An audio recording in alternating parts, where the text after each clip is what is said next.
उपसभापति महोदय, मैं सभी माननीय सदस्यों का हृदय से धन्यवाद करना चाहता हूं और अपनी बात को इस बात से शुरू करना चाहता हूं कि जैसा मैंने शुरू में ही कहा था कि एपिडेमिक्स एक्ट में जो अमेंडमेंट लाया गया अप्रैल के महीने में, वो एक विशेष किस्म की जो विषम परिस्थिति देश में कोविड के संदर्भ में पैदा हुई थी, उस संदर्भ में इस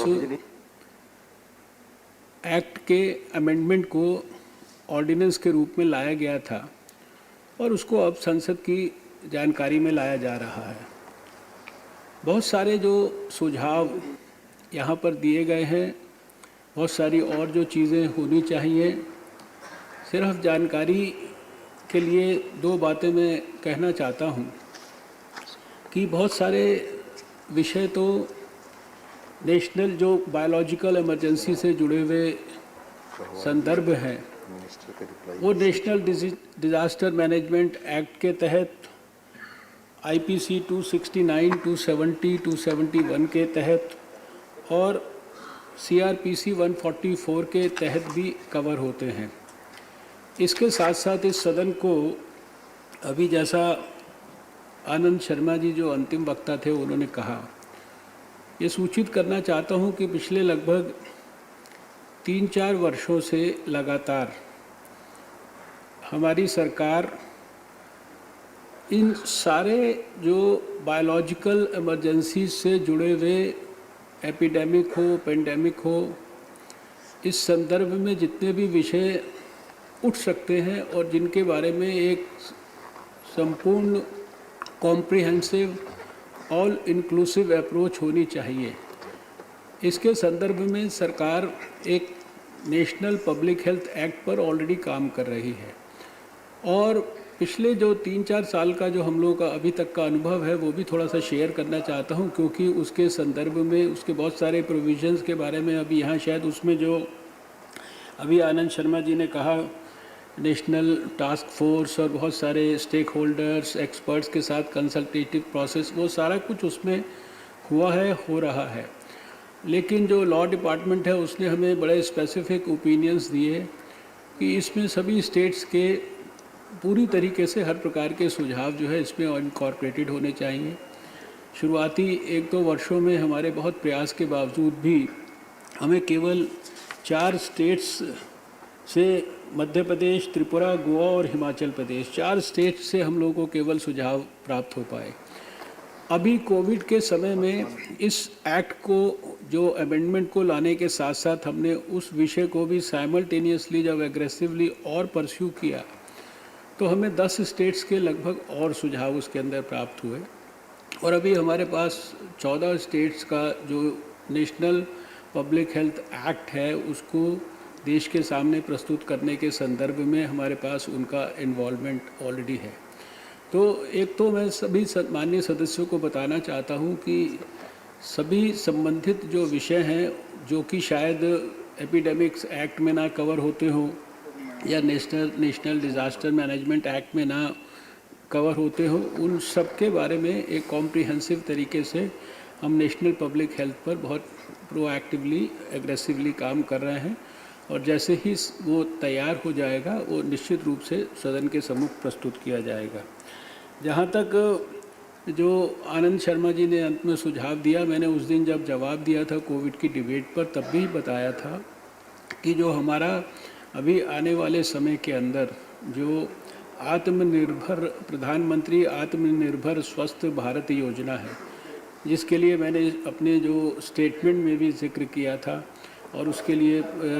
65,000 करोड़ रुपए की किस प्रकार से क्या क्या चीज़ों पर व्यय होना है, उसके बारे में जो योजना है उसके बारे में भी उल्लेख किया था। तो उसके अंतर्गत सारे देश के अंदर कम्युनिटी सर्वेलेंस से लेकर और जितने भी सर्वेलेंस के पैरामीटर्स हैं, इन्फेक्शन जो IDSP को स्ट्रेंथन करना है, डिस्ट्रिक्ट्स के अंदर जो है इन्फेक्शस डिजीज़ के हॉस्पिटल्स हैं, ब्लॉक लेवल पर लेबॉर्ट्रीज़ हैं, इससे जुड़े हुए जितने भी विषय हैं और उसके साथ साथ जो ऑलरेडी बहुत सारी और रिलेटेड जो स्कीम्स हैं लैब्स के एक्सपेंशन के बारे में और दूसरी चीज़ों के बारे में। माननीय मंत्री जी, आग्रह है कि कृपया ब्रीफ हों, सर अभी कृपया कंक्लूड करें। सर 2 घंटे सब लोगों ने बोला है, मुझे आप कम से कम 5-10 मिनट तो दीजिए ना सर। आप जानते हैं दूसरा सदन भी चल रहा है। सर ठीक है सर, मैं बहुत सारी चीज़ों के बारे में यहाँ पर जो कहा गया है प्राइवेट हॉस्पिटल्स के चार्जिंग इत्यादि के बारे में, तो शायद भारत सरकार ने ही इसके बारे में आगे बढ़कर सारे स्टेट्स को गाइडलाइंस भी इशू की है, प्राइवेट अस्पतालों के साथ भी मीटिंग्स की हैं, और जो चार्जेस चाहे वो लेबॉर्ट्रीज़ के हों दूसरी चीज़ों के हों, उनको सबको रेशनल करने के लिए जो है रेशनलाइज करने के लिए स्टेट गवर्नमेंट्स को भी सब प्रकार के सपोर्ट सिस्टम्स दिए हैं। कई स्टेट गवर्नमेंट्स ने उसके बारे में पॉजिटिव काम भी किया है। कई लोगों ने आयुष्मान भारत और CGHS के रेट्स के साथ अपने रेट्स को सिंक्रोनाइज किया है। जो ड्रग्स की वैक्सीन्स, दूसरी जो PPEs और उन चीज़ों के जो ओवर चार्जिंग के बारे में, ब्लैक मार्केटिंग के बारे में किया गया है, तो समय समय पर ये बताया गया है कि किस प्रकार से ड्रग कंट्रोलर ने स्टेट के ड्रग कंट्रोलर्स के साथ मिलकर इस विषय पर कितनी सख्ती से एक्शंस लेने के लिए इंस्ट्रक्शंस किए हैं। उनको सारे ड्रग कंपनीज़ को वेबसाइट पर सारी चीज़ें, सारी जानकारियां उपलब्ध कराने के लिए कहा गया है। बम्बई में, सूरत में आप जानते हैं कि जो लोग इस ब्लैक मार्केटिंग वगैरह में कुछ इन्वॉल्व थे, उनके खिलाफ कानूनी कार्रवाई भी हुई है। जो ड्रग मैन्युफैक्चरिंग यूनिट्स हैं उनकी ऑडिटिंग भी हुई है, इंस्पेक्शंस भी हुआ है। ये बहुत सारी चीज़ें जो है लगातार मॉनिटरिंग के लिए हेल्पलाइन इत्यादि भी बनाई गई है। कोई ऐसा विषय नहीं है जिसको कि हम लोगों ने आशा वर्कर्स के बारे में कहा गया है। ये सारे माननीय मंत्री जी प्लीज आशा वर्कर्स ऑलरेडी इस सब के अंदर जो है डेड बॉडीज़ के बारे में भी सर गाइडलाइंस इशू की गई हैं। जो अतिरिक्त जो वेतन इत्यादि के बारे में कहा गया है, तो नेशनल डिज़ास्टर मैनेजमेंट के अंदर जो स्टेट्स को पर्याप्त मात्रा में उसके अंतर्गत भी, और जो हमारा नेशनल हेल्थ मिशन है उसके अंदर जो है पर्याप्त मात्रा में सर फंड्स भी दिए गए हैं उनको सैलरीज देने के लिए, और बहुत सारे स्टेट्स ने उसका हम लोगों को कंप्लायंस भी दिया है। मैंने उस दिन अपने जवाब में भी कहा था कि PPEs इत्यादि जिसके बारे में अभी भी लोगों ने चर्चा की है, इतनी मात्रा के अंदर PPEs और वेंटिलेटर्स और N95 मास्क स्टेट्स को दिए हैं। बहुत सारे स्टेट्स ने तो हम लोगों को उनको रिसीव करने के लिए उनके पास स्थान नहीं है रखने का। इसके बारे में भी जो है बहुत सारी जो हमारे जो मेडन स्पीच दी गई उसके संदर्भ में मुझे इतना कहना है कि माननीय मंत्री जी प्लीज समय का ध्यान रखिए सर। सिर्फ प्लीज 5 मिनट और सर, सिर्फ 5 मिनट। मेडन स्पीच के बारे में मुझे इतना केवल कहना है कि प्रधानमंत्री जी ने विषम परिस्थितियों के बावजूद किस प्रकार से प्रधानमंत्री आत्मनिर्भर भारत की और प्रधानमंत्री गरीब कल्याण योजनाएं और स्वास्थ्य के लिए जो योजनाएं जिनका मैंने बहुत विस्तार से उस दिन उल्लेख किया था, वो सारा का सारा प्रस्तुत किया है।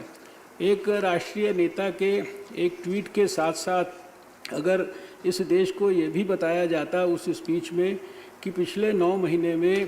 कोरोना वॉरियर्स के लिए अस्पतालों के अंदर विज़िट करके दूसरे स्थानों पर कोरोना को देश में कंट्रोल करने के लिए हमारे राष्ट्रीय नेता ने क्या क्या किया, तो शायद वो मुझे लगता है कि ज़्यादा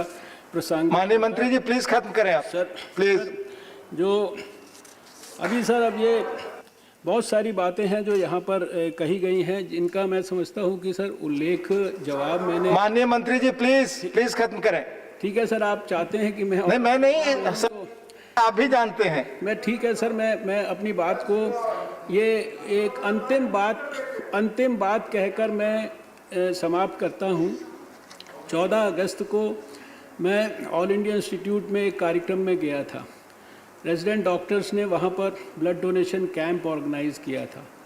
और जब मैं गया तो उन्होंने मुझे एक तस्वीर के सामने ले जाकर खड़ा किया और एक माइक दिया। उस तस्वीर पे भारत का नक्शा था,